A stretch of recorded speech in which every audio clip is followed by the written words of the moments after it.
Hi, and welcome to The Curling Show, the podcast that brings you interviews with the sport's top athletes and the people who shape the game.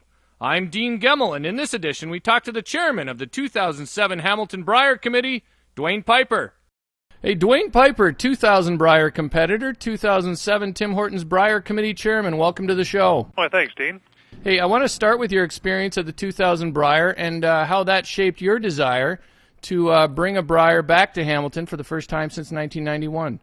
Well, it goes back a lot longer than that, obviously. I've been a competitive curler a long time and dreamed about getting to a Brier and having the chance to actually play in one with Peter Corner and Todd Brandwood and Drew Macklin was a tremendous experience. Saskatoon in 2000 was a fantastic event, big crowds. I remember talking to Drew one time when we're standing on the sideboards as the waves going around the arena saying, Drew, how did we get here? And it was just such a tremendous event that when the opportunity came to get involved in the Brier coming to Hamilton, there was no way I was going to pass that up. Hey, you know, you mentioned that the run you had in talking to Drew on the ice. Your run to the 2000 Brier was a bit unlikely. What do you remember most about that season? Well, for me, it was really an odd start to the year. I guess I'd had some arthroscopic knee surgery in May, and things hadn't come along too well. So I was very fortunate because the first month or so I couldn't even play with the guys, and there was not a problem. You know, they let me take my time and get back in, and so it was probably in November by the time I got started. And, you know, we didn't do a lot of bond spilling, just a few kind of the what you might call the B spills around the area, and we just got on a roll at playdowns, and it sure helps when you've got a guy with the experience of a Peter Corner who, although hadn't done a tremendous amount of skipping at that time, knew the game, throws the rock about as good as anybody, and you know, it just that helps so much. And when we got to provincials, we'd all had varying levels of experience at provincials of different types. I'd never played at a men's provincials before, but at my age at that time, I guess maybe maturity helped. I don't think we were nervous at the thing at all. We just kept playing and kept our heads together, and it worked out really well. It was just a tremendous week. Well, you know, I know the other three guys you played with pretty well, so I thought it was great when you won. So to stop looking back to 2000 for a second, I guess, but you did mention how successful the Saskatoon Brier was, and it was a great Brier in 2000. Last year in Regina and Saskatchewan, I think by most accounts not quite as good. You were there. What lessons did you learn from Regina that maybe you'll incorporate into your plans for Hamilton? Well, Regina, I'm not sure it's fair to say it wasn't as successful. Certainly, I think the event was very successful. The field was great. The attendance was very good, although not the automatic sellout that they expected. And I think the contributing factor there was their small arena versus the demand they expected to have for tickets. So they stopped pushing or even maybe turned the tap off a bit on the full event tickets at some point, and they were allocating tickets between the local market and some of the other neighboring provinces and cities that they felt would need access to some of the full event packages. And in the end of the day, they had a very good attendance, although not quite a sellout. So that part was a disappointment from their standpoint, I'm sure. But things that we learned, that part won't be a problem for us. We've got virtually unlimited seating. I would love to have the problem of being worried about having not enough tickets to sell. And the other thing that's totally different in Regina versus what we'll have is they had a patch that had a capacity almost equal to the arena. And so they were selling tickets to non-curling attendees. The local, I guess, teen and 20 crowd were out in big throngs at some of the nights. That again won't be a big issue for us. Our patch and Purple Art Lounge total capacity will be considerably less than what the arena capacity is, and probably closer to what we expect some of the attendance to be. So those two things that were of issue to them in Regina won't be for us. marketing tickets is the big thing, and that's what we're working on. Hey, I think, too, that it was probably a very hard-working committee in Regina that also faced the problem of burnout last year with the Canadian trials and the Olympic Games. And I think after a while, fans were maybe just had seen so much great curling that maybe not as many people made the trip is one guess I had. I don't know what you think about that. Well, that certainly could be the case, both from the volunteer and spectator side. They've had a lot of big events out in the West, and they see a lot of the great curling on a regular basis. In Hamilton, not so much. Obviously, we've had the Brier and Worlds back in 91, 96. So it's been at least 10 years. It'll be at least 11 since the Worlds and 15 or 16 since the Brier. So other than some of the larger cash spiels, the BDO and whatnot that have been around, this is going to be the opportunity for people to get out and see some great curling.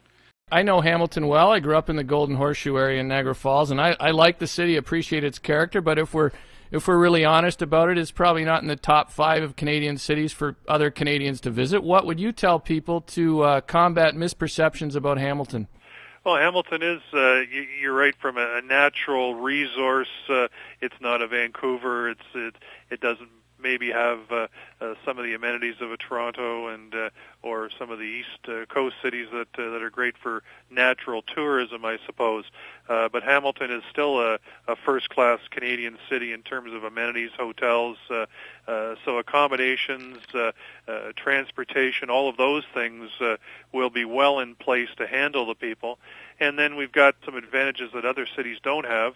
We're, depending on traffic, of course, less than an hour to Toronto, a half an hour to Niagara Falls, that type of thing. So there's lots of great opportunities to do things outside of the event as well. So and there's lots of great things in Hamilton when you look at things like Dundurn Castle and some of the other amenities that are around. There'll be plenty of things for people to do.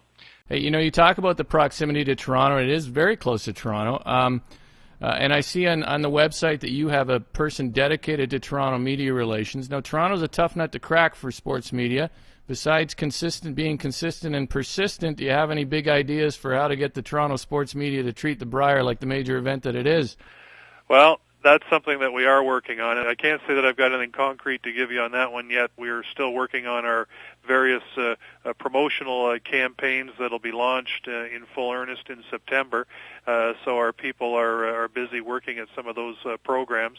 It is tough to get people to take Toronto, I guess, media as well as perhaps spectators to take events outside of Toronto with the same degree of seriousness and interest that they would if it was happening in Toronto. So that's something we're going to work at as hard as we can. But anything concrete I don't have for you quite yet. Yeah, there's really no magic formula for that, is there? We haven't found it easily yet, so as I say, we'll keep working on it. You talk about marketing plans. It's all still on the table, I guess. Just tell me it's not going to be Party Gras. No, it won't be Party Gras.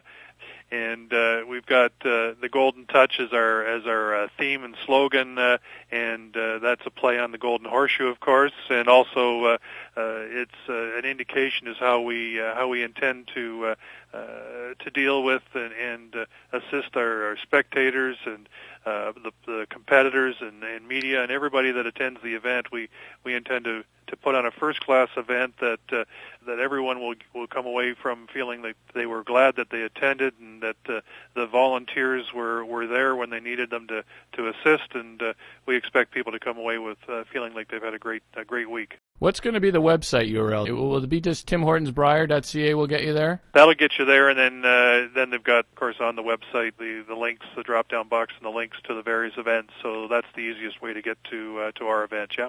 Hey, last thing, there was a provincial men's final last year in Guelph in Ontario that, again, suffered a little bit from Regina's thing, I think, because they had, I think, better crowds and appeared on television. But did you learn anything from that event, marketing a major curling event in Southern Ontario? Well, yes, and in case you weren't aware, I was fortunate enough to get on another team of young guys and played in that event. I wanted to ask you about that, Drew, because I'm wondering, are you going to hook up with Pat Ferris again next year and try to become the first playing committee chairman in the history of the Brier, perhaps? I think Pat's got younger leads that can sweep harder that he's interested in, but I'll play for almost anybody that asks. But Pat and I, we're going to do a little bit of curling together, I'm sure, but not the competitive stuff. But getting back to the event itself, the thing that I felt that they didn't do well is market to that what we call the half hour and 1 hour radius clubs. And we know that we've got 50 curling clubs easily within an hour's drive of Hamilton, and 90 curling clubs if you extend that even just slightly outside of an hour's drive. And that's going to be the big focus of our marketing campaign. We do have some ideas there. I don't really want to jump the gun on some of them, but we're planning on some promotional events that'll happen in the area clubs, and it will be getting through ticket sales and whatnot. The clubs will have the opportunity to earn the right to have some members of their club get involved in curling on the Brier ice, and so we're hoping that'll create a good buzz in some of the clubs and get the local clubs behind the ticket sales part of it. Well, that sounds like a great idea. I know that curling community well, and I know you'll find, there's some great people to be volunteers and everything else down there, so that should be great.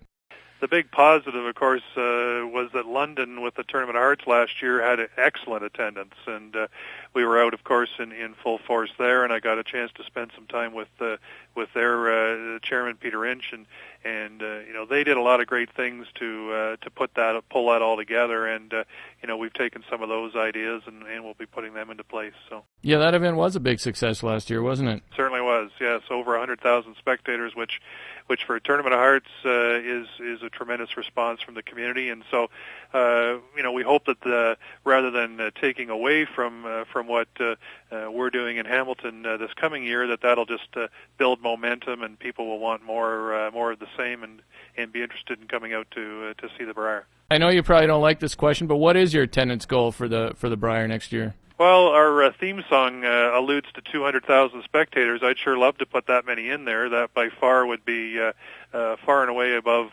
anything in Ontario. I think Ottawa most recently was in the 150s.